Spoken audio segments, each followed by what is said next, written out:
Hello, this is Michael. Today, let's talk about a dramatic story that happened in the Asian financial market. This 28-year-old with a charming smile was once a big shot in the Asian futures market, known as the King of Asian Futures. However, it was he who brought down one of Britain's oldest banks overnight and became a wanted man worldwide. This young man's full name is Nick Leeson, a guy from a very ordinary background.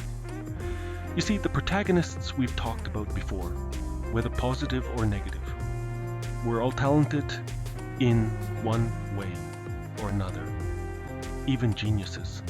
But this Leeson was really truly exceptionally ordinary. He didn't get into college, and he wasn't very good at math. At least when it came to math, he wasn't very bright. Leeson initially worked as a teller in a small private bank. But Leeson knew exactly what he wanted. I'm already in finance, he thought. I can't just be counting small numbers every day. I want to go to heaven. I want to trade. I want to be in control. So in 1987, 21-year-old Leeson finally joined Morgan Stanley, a major investment bank. But he was still doing back office work, clearing, counting money, and counting decimals every day. Although the numbers on the screen were indeed huge, they had nothing to do with Leeson. Don't underestimate Leeson. He was very persistent. He would go on and on to his boss saying, "Boss, can I go to the front office? Boss, can I go to the front office? Boss, can I go to the front office?" And the boss would say, "No, no, no." Over time, Leeson realized that he wouldn't be taken seriously at Morgan Stanley, so he jumped ship to a bank called Barings Bank. Barings Bank was one of the oldest banks in Britain, founded in 1762. You know, Britain is a country that values tradition. This old bank had very complex ties to the British royal family. Even the Queen of England had an account at Barings Bank. So it had a very special status in Britain. Although it wasn't the biggest bank, it was the most orthodox, the most pure, the most traditional, and the safest. At least it was safe before Leeson arrived. This Leeson was very good at dealing with people. Although he was also doing back office work at Barings Bank, he worked very hard every day to socialize with all kinds of people in the bank. It felt like half the people in the bank were his brothers. It has to be said that the ability to socialize is very valuable in the financial world, in banks. Leeson stayed at Barings Bank, but he always held on to his dream of becoming a trader. He was good at socializing, and socializing meant connections. Connections meant being well informed. Finally, in 1992, Leeson got his chance. At that time, Barings Bank wanted to expand its financial derivatives business in Singapore, mainly in futures and options. Leeson, with his extraordinary connections, successfully seized this opportunity, became a trader, and decided to go to Singapore to make a name for himself. You see, at this time, Leeson was only 25 or 26 years old and had no experience in futures trading. But Barings Bank dared to let such a person go to Singapore and lead a team. So you can imagine that the people under Leeson were all rookies in trading. It was commonplace for him to make some low-level mistakes. Once, a junior trader under him said to Leeson, "Oh no, I'm sorry, I messed up. I made the wrong trade just now. I was supposed to buy, but I sold. We lost 20,000. Leeson, the new boss, thought for a moment. "It's just a small mistake," he thought. "Should I report it to headquarters? It would make me look like I'm not a good manager." not good. Although it was indeed a mistake, it doesn't seem like a big deal. So, he said to the young trader calmly, "Okay, I'll take care of it." And that was his first step towards the abyss. So the question is, how could he hide the $20,000 loss? Leeson, after all, had worked in the back office. He knew exactly what Barings Bank's back office system was like. It was full of loopholes and flaws, so he created a new account, changed the code a bit, and hid it from headquarters. It became a ghost account. He put the loss into this ghost account. He even gave the ghost account a code name, 88888. It's conceivable how lax Barings Bank's supervision was at the time. A trader could easily hide an account. Of course, just hiding the account wasn't enough because the money was really lost. If money was lost, he still had to pay a margin call. So at this time, Leeson needed to do two things. First, ask headquarters for money to fill the margin hole. Second, he had to secretly earn the money back himself. Wouldn't that be great? I'll fill the hole, and no one will be the wiser. It'll be like nothing ever happened. Okay, so how do I ask headquarters for money? Leeson made up an excuse. He said that he needed to make a trade with a client and needed the margin. When he told headquarters, he was actually nervous. What if headquarters started asking about the details? But to his surprise, the old fogies in London didn't even blink. A measly 20,000, take it. They gave the money to Leeson. See, it was that simple. Pandora's box had been opened by him. From then on, he felt more at ease. Any small loss? No problem, I'll just put it in that 5/8 account and then secretly earn the money back later. Actually, at first, Leeson didn't really want to do anything wrong. He was just covering for his subordinates. But that's human nature. Once you know there's a safety net, it's hard not to be reckless when making trading decisions. And Leeson's job was to constantly make decisions. He was only 25 or 26 years old at the time, just the right age to be impulsive, right? Finally, in the fall of 1992, Leeson himself made a trade and forgot to hedge, directly losing 1.2 million. At this time, Leeson was faced with two choices again. Should I confess to headquarters and lose my job, or should I put the loss into that ghost account? As you can imagine, Leeson didn't think twice. He decisively chose the latter. Now, those previous small losses of tens of thousands, he could earn back after a period of business. But 1.2 million, that wasn't something he could easily get back. Since losing a lot or a little would both be disastrous, he might as well gamble. Thus, Leeson's ghost account trading strategy was born. Once there was a loss, I would rush into the market to gamble. If I won the bet, then all the losses would be covered and everything would disappear. If I lost the bet, it wouldn't matter.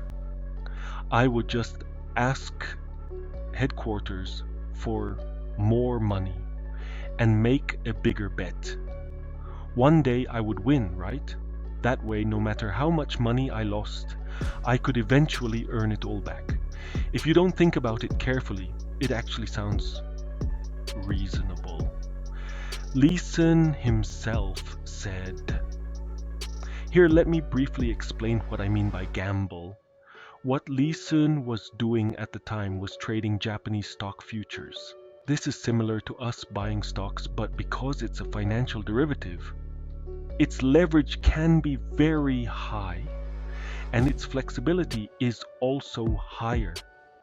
And all your transactions don't need to be disclosed to the public. So, as long as you have enough margin, you can keep entering the market, adding as much leverage as you want. Doesn't this sound like gambling? Okay, so now Leeson could only bite the bullet and rush into the futures market to gamble. He was hoping that the market would move in the direction he was betting on. As a result, 3 months later, the losses in his ghost account reached 4 million. Naturally, Barings Bank had also put in 4 million in margin. But fortunately, up to this point, the headquarters in London seemed to be completely unaware of the $4 million. They didn't even ask.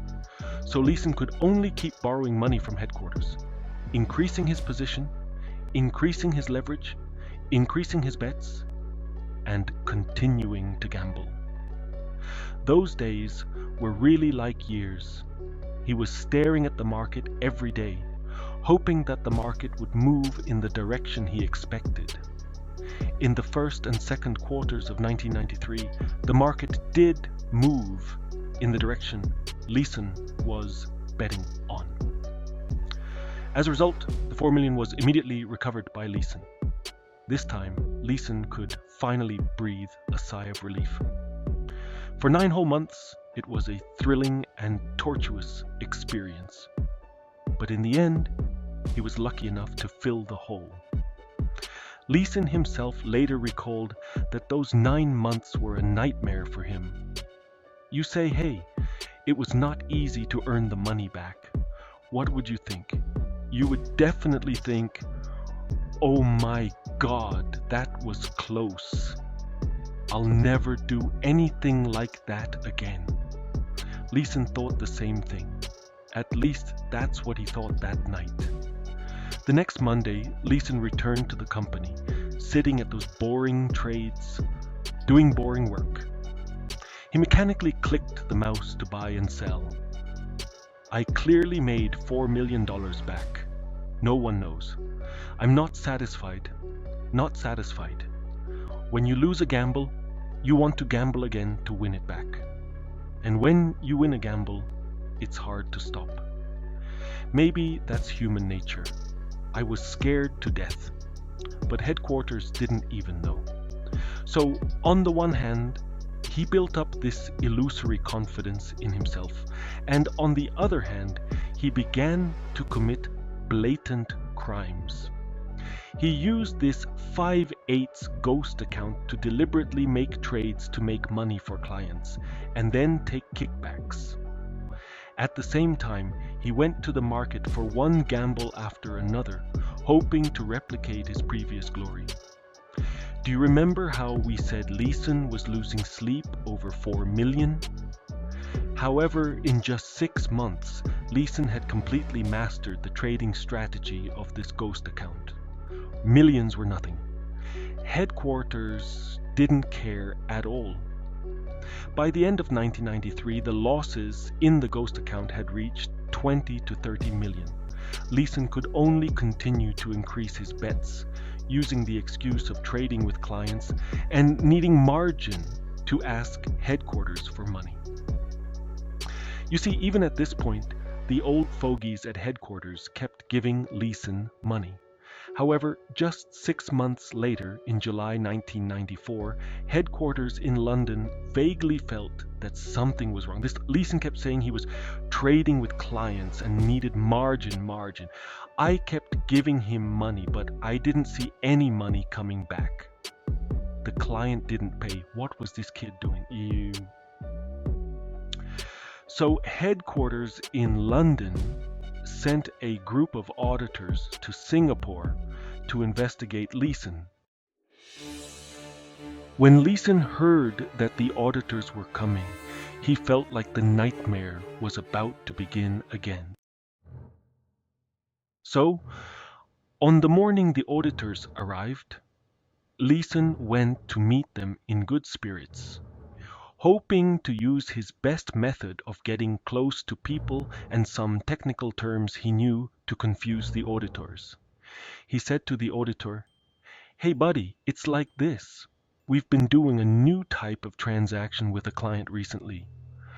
This transaction is very magical and the volume is very large.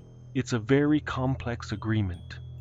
In fact, when Leeson himself said this, his heart was very empty because as soon as you took out the report, the 5/8 account would be exposed. And at this time, the 5/8 account had already lost 100 million. Although the auditor was confused, he pretended to be relaxed. "Oh, buddy, I got it. Don't bother. I don't need to take the report. I'm going back. Goodbye." And then he got on the plane and went back to London. Now you must think that the auditor was too bad. How could he be so lazy? But let me tell you, don't be arrogant. If it were you, you wouldn't necessarily do much better. Because you have to remember that Barings Bank was the oldest bank at that time. Although it didn't make a lot of money, its entire operating strategy had always been very conservative. So, the employees didn't dare to do anything out of the ordinary. The audit was just a formality. And this Leeson guy, not yet 30 young, looked very presentable, very trustworthy. He said that the agreement with the client sounded reasonable, and there shouldn't be any problems. Leeson had survived this time, but he saw that the losses in this ghost account were getting bigger and bigger. He had to ask headquarters for more and more money. Even if they were fools, they would understand. So Leeson once again exploited human weakness. What did he do this time? He used this ghost account to trade with his main account to increase the profit of the main account. So the headquarters in London could see Leeson's extremely high profits. They might have thought, this kid, right, is so good at making money, we must keep giving him margin so he can continue to make more money. This way, Leeson could get more cash to make his next bigger bet. So in 1994, Leeson made a profit of $28 million. This was certainly at the expense of even greater losses in the ghost account. This number may not seem like much in a big investment bank today, but 30 years ago it was definitely an astronomical figure. On the surface, Leeson instantly became a superstar in the Asian financial market. All the futures traders knew that there was a guy at Barings Bank named Nick Leeson who was making a lot of money and trading in huge volumes. People often talk about the term market maker. I use it very cautiously. You say, how come there are so many market makers in the market? But Leeson at that time was definitely a big market maker in the market. Everyone had to watch his every move when they were trading. If you went against him, you were dead. The management of Barings Bank, seeing such a superstar, must have been overjoyed. They felt that Leeson was their rising star. They listened to him and obeyed him. As for how you make money, I don't care at all, as long as you make money. They didn't suspect at all that he was up to something behind their backs. Speaking of this, some people asked, what's the big deal? How could they not know how he was making money? You take out the trading records and you'll know how he's making money, right?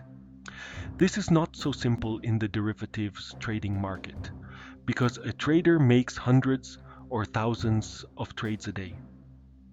You take the trading records and you see a bunch of trades, some making a lot of money, some losing a lot of money, and you have no idea which one is hedging which one, what the trading logic is.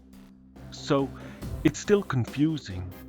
In September 1994, Singapore celebrated the 10th anniversary of its futures exchange, and even Lee Kuan Yew went to present the awards. Leeson, who was at the height of his power, should have received many awards, which were very, very high honors. But Leeson unexpectedly refused all of them. His colleagues were very puzzled. Why didn't you accept such a big award? But they didn't know that Leeson was already hanging in mid-air above the abyss. Leeson was simply guilty. He was forced to make his profit so high, and he didn't want to be in the spotlight at all. In fact, at this time, even many senior traders at other banks began to doubt Leeson because it was too good to be true. It was impossible to make so much money while basically hedging all the risks. The ratio of return to risk, what we often call the Sharpe ratio, was too high. It was simply too ridiculous. But the old fogies at Barings Bank didn't think so. You're just jealous. You see our Leeson's good performance and say he's cheating. He's not. It can only be said that the management of Barings Bank did not have a thorough understanding of derivatives trading. At this time, an account at Barings Bank called 8888 had lost 160 million. Leeson could only choose to double down again. At this time, 3/4 of Barings Bank's cash had been used as collateral for Leeson. It is conceivable that Leeson was already in a very bad situation. If he lost again, the entire Barings Bank would not be enough to cover his losses. Obviously, Leeson had no way out. I can only bet a bigger one. He made another risky move. He started to short the Japanese stock market straddle in large quantities, which is an options strategy. Simply put, if the Japanese stock market fluctuated within a small range, Leeson would make money. If the stock market fluctuated sharply, Leeson would lose a lot of money. When I saw Leeson's strategy, I thought he was a very insidious person. Why insidious? He was trading options, which is different from futures. If you are long or short futures, the probability of winning or losing is about 50%. But with options, if you are short options, as long as the market fluctuates within a reasonable range, which is a high probability event, you will make money. But if the market fluctuates sharply, you will lose a lot of money. In other words, you have an 80% chance of making $20 and a 20% chance of losing $80. But for Leeson, whether he lost 80 or 20, he would be finished. He might as well lose a bigger one, so that the probability of winning would be higher. Insidious, isn't it? Leeson was really unlucky. On January 17, 1995, a 7.3 magnitude earthquake struck Hanshin, Japan. The market crashed, and Leeson went crazy. Leeson, who was already on the verge of collapse, continued to bet, hoping that the Japanese stock market would rebound. However, the stock market continued to fall. At this time, Leeson lost tens of millions of pounds every day. In a few days, the loss accumulated to 400 million, though Barings Bank's margin was no longer enough to cover the losses. On February 23rd, 28-year-old Leeson knew he was finished. He left a note. "I'm sorry," and then he ran away. 3 days later, Barings Bank declared bankruptcy. One of the oldest banks in Britain, celebrating its illusory profits 1 second, was dragged into the abyss by Leeson the next. In the end, Barings Bank was acquired by ING Group for $1. Leeson was wanted all over the world. He fled to Malaysia and Thailand and was arrested in Germany 10 months later. The Singapore court sentenced him to 6 years and 6 months in prison, which was later reduced to 4 years and 4 months for good behavior. Even movies wouldn't dare to film it like this. Leeson initially set up the 5/8 account because of a $20,000 loss. After that, every decision he made seemed to be in the direction of maximizing profits.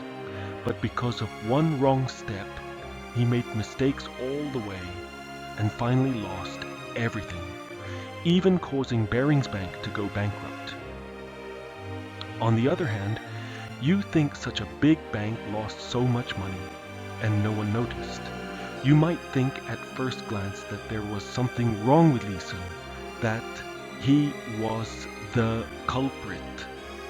But today, after we have sorted out the whole thing, do you also feel that the regulatory problems of the old fogies in Barings Bank's management were the root cause of this incident, which led to a 27 or 28-year-old kid bankrupting them? Leeson once very arrogantly commented on those old fogies, "'Cause they are stupid. They don't understand the business, and they should never be in the position that they were in."